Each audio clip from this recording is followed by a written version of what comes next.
Grammaire et usage, son et images en mouvement, TV, vidéo, cinéma. Partie 1. Introduction. Partie 2. Le cinéma et l'audiovisuel en tant qu'art. Partie 3. Le cinéma artistique et critique. Partie 4. Documentaire, grand reportage. Partie 5. Introduction au scénario, découpage et montage. Partie 6. Le chant et le contre-chant, la hauteur de la caméra, les amorces, début. Introduction. L'audiovisuel est la forme construite d'un langage qui a beaucoup évolué depuis que le cinéma est né. Il a beaucoup évolué, le matériel a beaucoup changé, plus de mobilité. Le langage a continué de jouer un rôle important pour influencer le spectateur d'un ensemble d'émotions. Selon Jacques Aumont, le point de vue peut être compris de 3 manières différentes. Premièrement, l'emplacement de la caméra depuis lequel on regarde. L'emplacement peut être fixe ou mobile, de face, de dos, de côté. Deuxièmement, l'image avec son cadre qui délimite le champ et ce qui est hors du champ, hors champ. Et un regard, auteur et spectateur, personnage. Ce jeu champ hors champ est important, car il suppose que l'auteur peut interpréter le cadre comme un regard relativement neutre ou d'un personnage de la situation, subjectif, semi-subjectif. Troisièmement, le point de vue critique de l'auteur. En décidant de réaliser un film sur un sujet, on a une intention. Il y a une volonté de révéler le réel tel qu'il est. Cela laisse le spectateur libre de développer son propre esprit critique. Aucune volonté de manipuler ou d'orienter la perception. Le cinéma et l'audiovisuel en tant qu'art. Johan van der Keuken. On appartient toujours à une situation. Et lui, en tant que cinéaste, essaye quand il filme de tenir compte de cette situation, pour choisir son emplacement de caméra, son décor, etc. Il essaye de révéler ce qui se passe dans cet espace, ce n'est pas juste descriptif. Pour lui, le film consiste à créer un monde imaginaire pour y décrire le combat humain. C'est plus qu'une histoire. Il connecte la forme visuelle au vécu. Il transmet ce qu'il voit par le langage plutôt que de l'imaginer. L'imaginaire du cinéaste est au service d'une traduction de ce que les hommes vivent dans leur quotidien. Andrei Tarkovsky, dans Le temps scellé. Il connecte la forme audiovisuelle au vécu. Il amène à transparaître ce qu'il voit par le langage. Le cinéma dit être capable d'aborder les problèmes de son temps. La culture et l'audiovisuel font partie d'un ensemble. Le cinéma doit être capable d'aborder les problèmes les plus difficiles de son temps, comme l'ont fait pendant des siècles la littérature, la musique ou la peinture. La mise en scène est déterminée par l'état psychologique des personnages à un instant précis et révèle la complexité de leurs relations. Le réalisateur unit l'aspect concret au sens multiple propre à la vérité authentique. La culture est le reflet d'une époque et la manière de représenter est liée au contexte. Le bonheur, 1935, Alexandre Medvedkine. Contexte. URSS en 1917. Il y a une révolution qui amène le pouvoir communiste. Les biens vont être collectivisés et les paysans vont travailler pour la communauté. En voyageant dans l'Union soviétique, Alexandre s'est rendu compte que la collectivisation amenait plus à une exploitation plutôt qu'à une émancipation du peuple. Il devient alors beaucoup plus critique de ce système. Histoire. Le film raconte l'histoire allégorique d'un paysan russe ainsi que de sa femme et de leurs voisins. Il retrace leurs diverses conditions de vie sous le tsarisme comme sous le régime communiste. Khmir, sous le tsarisme, était exploité par le système. Sa femme lui a alors dit d'aller chercher le bonheur. Il s'était enrichi un peu par hasard, mais le régime communiste lui a tout pris. Medvedkine est comme le Charlie Chaplin russe. Il utilise un langage humoristique et satirique pour faire comprendre aux spectateurs cette double exploitation sous le tsarisme ainsi que sous le communisme. Cet extrait montre le point de vue critique de ce qui se passait avant la Révolution, mais aussi après. Khmir ne serait pas heureux ni dans l'un ni dans l'autre. Analyse. Cette critique passe par tout un langage. Plongée, sortie de champ, exemple quitte sa femme, va vers un ailleurs. Contre-plongée, exemple marchand arrive sur la passerelle, exubérance et pont. Plan serré, exemple sur la bourse, regard subjectif. C'est un réel travail d'orchestration visuelle, de choix et de durée des plans pour transmettre la cupidité, la découverte de l'argent, l'astuce pour prendre l'argent. Tout est important dans le découpage, mais ce découpage n'est pas descriptif. Le réalisateur tend à nous faire partager l'état physique et psychologique des personnages, émotionnel. Tout a un sens. Les éléments et les plans sont bien réfléchis selon le message. Le découpage, c'est tout un art qui évolue. Maintenant, les films sont avec moins de découpage et de plans séquences. Il se passe plusieurs choses dans le même plan. Il y a des changements de taille de plan seulement à l'occasion des déplacements des personnages. Pourtant, le découpage se fait dans le jeu des acteurs. Ici, le bonheur est assez classique. Le dictateur, 1940, Charlie Chaplin. Le réalisateur veut dire quelque chose qu'il ressent par le réel. Le sujet de ce film est directement lié à l'histoire personnelle du cinéaste, à la société dans laquelle il vit, aux conflits de son époque. Hinkel est Hitler, et Napoli est Mussolini. Grande parodie du nazisme. Formidable critique pour amener une réelle prise de conscience de l'absurdité du nazisme. Dans la fin du film, il y a un espoir. Hinkel comprend sa débilité et fait un grand discours sur la fraternité. Il faut nous battre pour libérer le monde, pour renverser les frontières et les barrières raciales, pour en finir avec l'avidité, avec la haine et l'intolérance. Il faut nous battre pour construire un monde de raison, un monde où la science et le progrès mèneront tous les hommes vers le bonheur. Soldats, au nom de la démocratie, unissons-nous tous. Le cinéma, artistique et critique. Différents mouvements cinéastes ont ainsi apporté un point de vue, un regard créatif et critique sur une problématique de leur société ou de leur époque. L'expressionnisme allemand, Fritz Lang. Il a réalisé M le maudit, qui raconte l'histoire d'un meurtrier d'enfants qui opère facilement car il y a des problèmes avec les lois en Allemagne dans les années 20. Il sera finalement jugé par le pègre et les autres acteurs demandent vengeance. Il a aussi réalisé le testament de Dr Mabuse. C'est aussi pendant le nazisme, dans une société perverse. Mabuse préconise des actes terroristes et ses idées vont avoir beaucoup de succès. Il y a ici une volonté de dénonciation de l'esprit du mal. Fritz Lang fuit à Paris en 1934. Le néoréalisme italien. Après les guerres néoréalisme italien, il y a une volonté de s'intéresser à la vie des gens. Les films sont orientés vers la misère après-guerre et de montrer les difficultés des peuples européens et allemands. Roberto Rossellini réalise un film sur la vie du peuple allemand après-guerre. Federico Fellini, Luchino Visconti réalise Rocco et ses frères, extrait à visionner.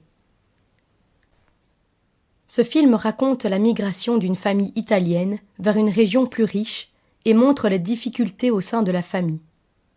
Rocco plutôt bon et ses frères sont trop intéressés par l'argent. Dans l'extrait, Nadia se détourne du frère de Rocco et ce qui est intéressant, c'est la manière dont les plans, les champs sont cadrés et on comprend à travers les mouvements de la caméra le traquenard et la violence de celui-ci. Viol de Nadia devant Rocco. Il y a un esprit critique face à une famille qui perd ses valeurs, parce qu'elle veut s'enrichir rapidement. La nouvelle vague, en même temps que les mouvements étudiants des années 60. C'est une période où on remet en question le patriarcat et le modèle français. Plusieurs cinéastes vont faire du cinéma autrement. Ils abandonnent les héros exemplaires et s'intéressent aux personnages plus complexes. C'est une vision différente de la société. Alain Resnais, François Truffaut, Jean-Luc Godard. Cinéma direct, Jean Rouch. Le nouveau cinéma allemand. On réintègre le passé, contrairement aux films sur la patrie d'après-guerre qui tiraient un rideau sur le passé. Wim Wenders, Rainer Werner Fassbinder. Le nouvel Hollywood. Influencé par la nouvelle vague française et le néo-réalisme italien. On remet en cause le système politique américain entre les années 60 et 80. Critique de la guerre du Vietnam, des institutions, de l'esprit américain réactionnaire. Dennis Hopper, Milos Forman, Francis Ford Coppola, Martin Scorsese. Ken Loach, Family Life, Raining Stones, qui raconte la précarité d'une famille sous Thatcher.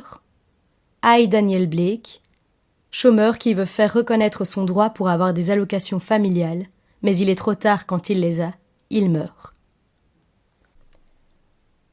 Documentaire, grand reportage. Déjà s'envole la fleur maigre, 1960, Paul Meyer. Au départ, ce film est une commande, mais Meyer va le faire avec ses propres moyens. Ce film est tourné dans le Borinage. Histoire. Situation d'une famille italienne attirée dans une région pour travailler dans les mines. Les mines sont en train de fermer. Ils n'ont donc plus vraiment d'avenir. On voit surtout les enfants qui vont à l'école et qui fraternisent en jouant sur des terrils. Un mineur, Domenico, se fait ami avec un enfant qui vient d'arriver. Il lui fait une visite guidée, charbonnage, chômage, etc. Le grand montre le cimetière au gamin pour lui faire comprendre que beaucoup d'Italiens sont morts de ce travail dans les mines. Il y a aussi un Italien enrichi d'avoir fait venir des familles et un curé de la paroisse du village. Le curé vient dire bonjour à la famille et essaye de rendre cette famille docile. Domenico arrive, il est prêt à partir, mais croise un enfant orphelin vivant chez son oncle, dont le passé est trouble et est un peu violent. Domenico ne va pas le rejeter, contrairement au curé et à l'Italien enrichi.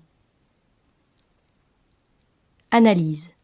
Film poétique dont les rôles principaux sont des enfants, c'est très troublant. Il y a plusieurs situations métaphoriques, on parle de la réalité de manière indirecte. Exemple, quand l'enfant tourne autour de l'arbre avec son cartable. On entend parfois des personnages, mais on ne les voit pas. Cela symbolise la coupure entre celui qui monologue et la famille. Le rôle du plan est très important. Exemple, moment où tout le monde se demande « on fait quoi maintenant ?»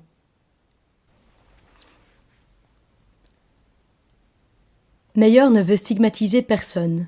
Il montre les difficultés pour les familles en Belgique au travers du personnage orphelin. C'est assez lent comme manière de filmer. On voit beaucoup de paysages, cela traduit des choses comme la solitude, l'attention à l'autre, Domenico envers l'orphelin, etc.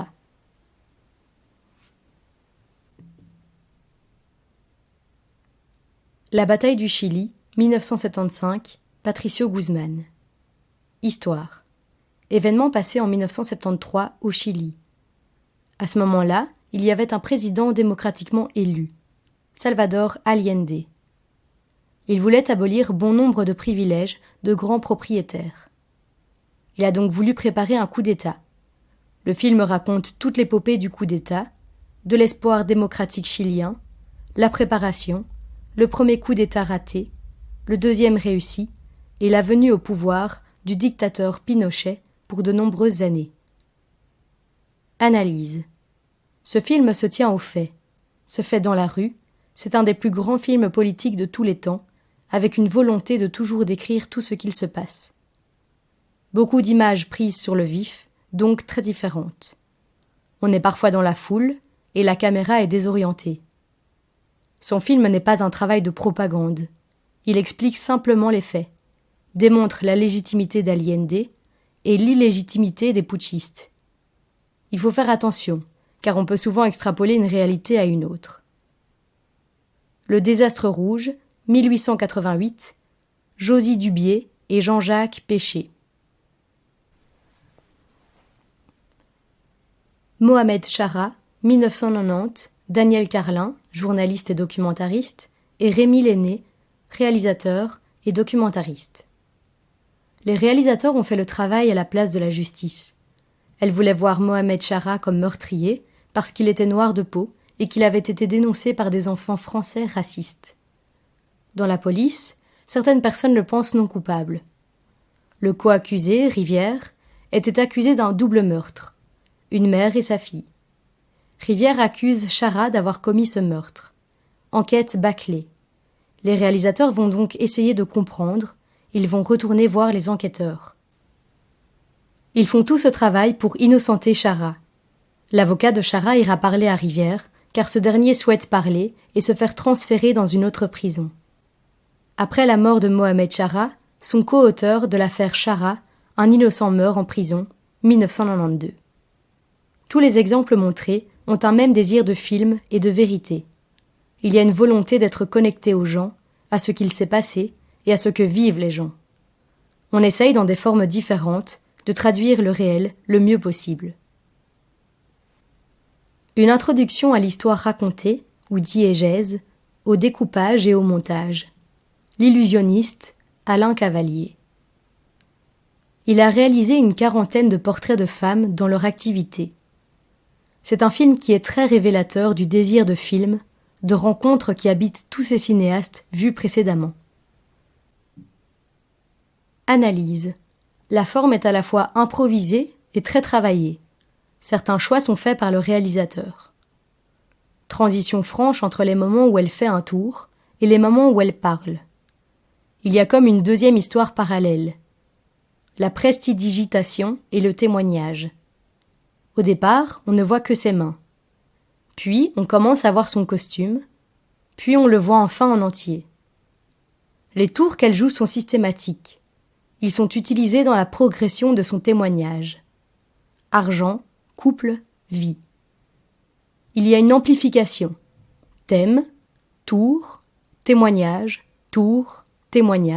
etc. Il y a des plans très rapprochés. Ils manifestent le fait que le réalisateur trouve ce visage beau. Le moment où il nous le montre le plus près, elle regarde alors directement dans la caméra. Il y a un triangle. Réalisateur, caméra, sujet, elle. Le hors-champ du réalisateur nous permet une certaine place dans la rencontre. Les deux premiers tours, on voit uniquement ses mains et on entend uniquement sa voix. Cela nous donne envie de la voir. Le réalisateur nous montre enfin son visage et nous laisse du temps pour la découvrir par la durée du plan et la durée de sa question. Comment vous appelez-vous ? La caméra suit ensuite les mains, mais ne suit plus le visage. C'est comme si on ne voulait pas épuiser la belle image qu'on a de son visage. Le réalisateur ne cherche pas à décrire, mais à comment être dans un espace donné avec la personne que l'on filme et essaye par le plan de traduire une relation avec cette personne.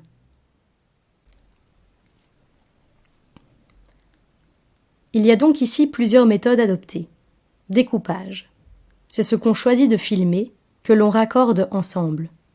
Ici, il y a deux temporalités avec un choix de plan dans chacune de ces temporalités.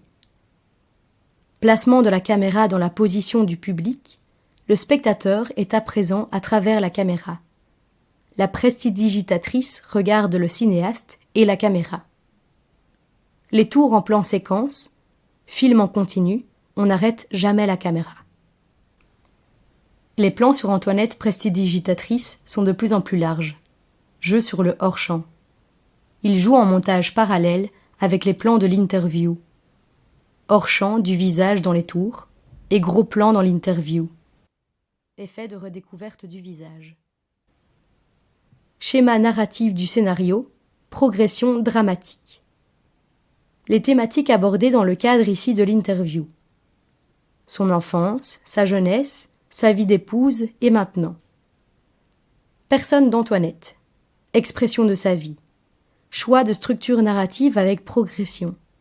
Décès du mari. Résilience. Le tout souligné par le costume. Il est de plus en plus utilisé, par contraste avec l'entretien où elle est toujours habillée de même. Mais, réunion à la fin, quand il demande d'où vient ce costume. Réunir prestidigitation et témoignage. Montage image-son. Situation de prestidigitation et de témoignage dans un rapport image-son signifiant « ce n'est pas du hasard ». Le spectateur fait lui-même un travail sur les rapports des tours de magie avec ce qu'elle dit. La perte de son mari et les colombes vont ensemble. Nous reconstituons un espace global. Situation initiale. 2 tours. Comme dans la vie, tout n'est qu'illusion. Le foulard, les canifs. Égale présentation du sujet de l'illusionnisme. Dimension humaine suggérée, habileté et esprit, car en expliquant un truc, elle fait un autre tour.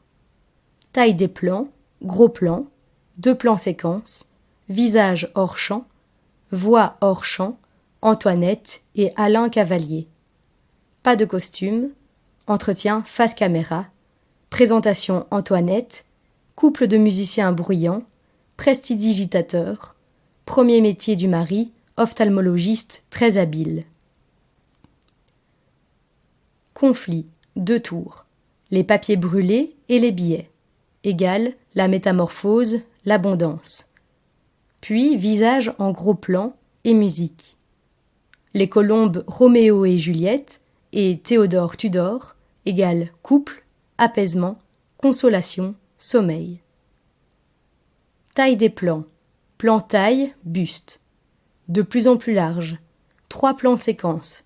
Voix in, Antoinette, et voix hors champ, Alain Cavalier. En costume. Entretien face caméra, sans costume, les 3 vies. Enfance, vie de couple, volontariat, et attente de la 4e vie, et égayer la vie des gens âgés et d'enfants handicapés profonds qui s'amusent et sont affectueux. Antoinette accompagne les personnes âgées. Situation finale. 1 tour. Ne dites jamais « je n'ai pas de chance ». Donnez rendez-vous à l'espérance. Le parapluie qui se remplit de fleurs pendant une journée. Égale synthèse de l'état d'esprit de la situation initiale. Il faut parfois changer. Et du conflit, donner en abondance et réconforter. Taille des plans. Plan taille, voix in Antoinette, son off musique, voix hors champ, Alain Cavalier à la fin. En costume et avec chapeau. Entretien face caméra en costume, doute que son tour est bien, hommage d'Antoinette à son mari dont elle porte le costume. Épilogue, plan des colombes bagarreuses dans leur boîte, vie et douceur apparente, mais cela cache des difficultés. Antoinette est souriante, mais s'occupe de personnes qui ont eu plus de difficultés qu'elle. Clôture par la sortie de chant, couvercle, en lien avec entrée de chant du début, main. Introduction au scénario, découpage et montage. Les choix du découpage ne sont pas qu'esthétiques. L'image soutient une signification. Il y a une certaine plasticité du temps et des possibilités créatives signifiantes. Découpage. Le but d'un film est de nous partager une action qui est très souvent bien plus longue que la durée du film. Le film ou le reportage dans son découpage gagne du temps sur le temps réel des actions, ellipse, ou maintient le déroulement complet de l'action, plan séquence ou raccord dans le mouvement. L'ellipse est utilisée pour nous montrer les moments importants et sauter les non importants. Les raccords dans le mouvement permettent un raccord temporel très proche du réel. Extrait, le jeune Ahmed, 2019, discontinuité et continuité du temps. On va séparer le film en séquences, scènes et plans, du plus grand au plus petit. 1. Séquence. Unité d'action isolable dans la construction narrative. Marie-Thérèse Journeau. La séquence est une unité thématique dans la progression dramatique. Exemple, rencontre avec la jeune fille dans Le jeune Ahmed, Jean-Pierre et Luc Dardenne. Il y a une certaine discontinuité du temps. Toutes les séquences sont importantes, car elles permettent de rentrer dans les moments clés de la vie du personnage, ce n'est pas forcément chronologique. 2. Scène. Suite de plans se déroulant dans un même lieu, avec une continuité temporelle et présentant une cohérence dramatique. Vincent Pinel. La scène est une unité d'espace et de temps reliée à la thématique de la séquence. Il y a un certain nombre de scènes dans une séquence. En général, on annonce dans quelle scène on est et si on est en jour ou en nuit. La scène est souvent liée avec un enjeu. Elle est utile pour faire avancer l'histoire. 3. Plan. Prise de vue comprise entre la mise en marche de la caméra et son arrêt. Découpage technique. L'échelle des plans. Si besoin d'aide, regardez Le Truc de Arte. Se définit comme les différentes grosseurs de plans en fonction de la taille du personnage dans l'image. Plan d'ensemble, plan pied, plan italien, genou, plan américain, cuisse, plan taille, plan poitrine, gros plan, très gros plan, TGP. Tous les plans ont un rôle narratif. Ils sont porteurs de l'état psychologique du personnage. Ces différentes tailles accentuent chacune à leur manière la participation psychique du spectateur. Un plan d'ensemble peut par exemple accentuer une impression de vulnérabilité. Un gros plan souligner les émotions du personnage. La taille des plans permet, en plus de leur durée, d'accentuer la perception du spectateur. Extrait, Le jeune Ahmed, 2019, discontinuité et continuité du temps. Le cadrage. Le cadrage ou découpage de l'espace, le champ par rapport au hors-champ, permet de découper une action, montrer le personnage en tension. Par ses choix de réalisation, le cadrage contribue avec les dialogues à la diégèse du film.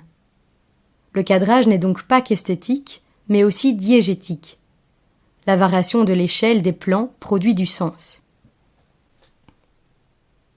La maison du docteur Edwards. Alfred Hitchcock, 1945, scène à la 47e minute. Afin d'utiliser l'échelle des plans, il faut découper. Histoire.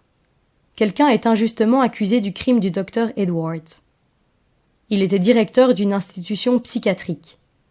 Nous savons qu'une docteure est persuadée que l'accusé est innocent. Il est amnésique. Elle va lui faire revenir la mémoire pour prouver son innocence. L'extrait visionné se passe dans une gare. Il cherche à se remémorer la destination écrite sur un billet de train. Un train qu'il avait pris avec le docteur. Il fait un effort énorme pour se le rappeler. Analyse. On aura des plans subjectifs de l'accusé. Au moment où la tension est à son comble, on va avoir des plans serrés d'épaules, des plans serrés de la dame. Il se souvient et de retour au plan large. Règle pour un bon cadrage. Règle des 1/3. Permet d'avoir un certain équilibre. Laisser du vide dans le sens de l'action. Les oiseaux, Alfred Hitchcock, 1963, scène devant l'école. Histoire. Ville balnéaire attaquée par les oiseaux de plus en plus agressifs. Les relations hommes-femmes ne sont pas du goût des gens. Les oiseaux représentent le danger qui s'abat sur un couple. Il y a une progression dramatique dans le film. Dans cet extrait, l'attaque n'est pas trop prévisible. Analyse. Le cadrage permet de livrer des significations et émotions au spectateur par l'échelle du plan et le choix du champ et du hors-champ. Isolement de 2 champs. Construction métallique derrière Mélanie Daniels pour indiquer ce qui se trame à l'issue du personnage. Changement dans l'échelle des plans de Mélanie Daniels pour le spectateur. Plan taille à gros plan sur son visage. Durée des plans. Attente, interrogation du hors-champ. Le hors-champ devient le champ dramatique. Point de vue de la caméra. École à l'arrière-plan. Chanson des enfants. Image subjective qui annonce le champ et le hors-champ. Regard subjectif de Mélanie et répétition de ce regard subjectif vers l'oiseau. Panoramique quand on suit l'oiseau. Il faut ensuite entrer dans le champ, la construction métallique couverte d'oiseaux. Entrée de champ du visage de Mélanie Daniels qui se lève, dans un champ vide, entre par le bas du cadre. Cela montre sa stupéfaction et souligne sa terreur. 2 mouvements de caméra. Panoramique quand elle va s'asseoir, caméra pivote sur un pied. Devient travelling, caméra se lève quand elle va prévenir ce qu'il se passe. Regard subjectif pendant ce déplacement de caméra. Le travelling occupe généralement des moments très forts dramatiquement, car entrée de champ, on découvre ici la structure métallique, elle nous surprend. Cette scène apporte beaucoup d'éléments au niveau du découpage et de la durée des plans. C'est un langage dans lequel il faut peu à peu rentrer, on n'est pas totalement libre. Le champ et le contre-champ, la hauteur de la caméra, les amorces. Le découpage permet au réalisateur de faire des choix en termes diégétiques. La diégèse est l'histoire racontée au spectateur. De montrer plusieurs points de vue d'une même action, avec des variations de l'échelle des plans, pour livrer une émotion au spectateur. Le chant et le contre-chant nécessitent au minimum 2 personnages.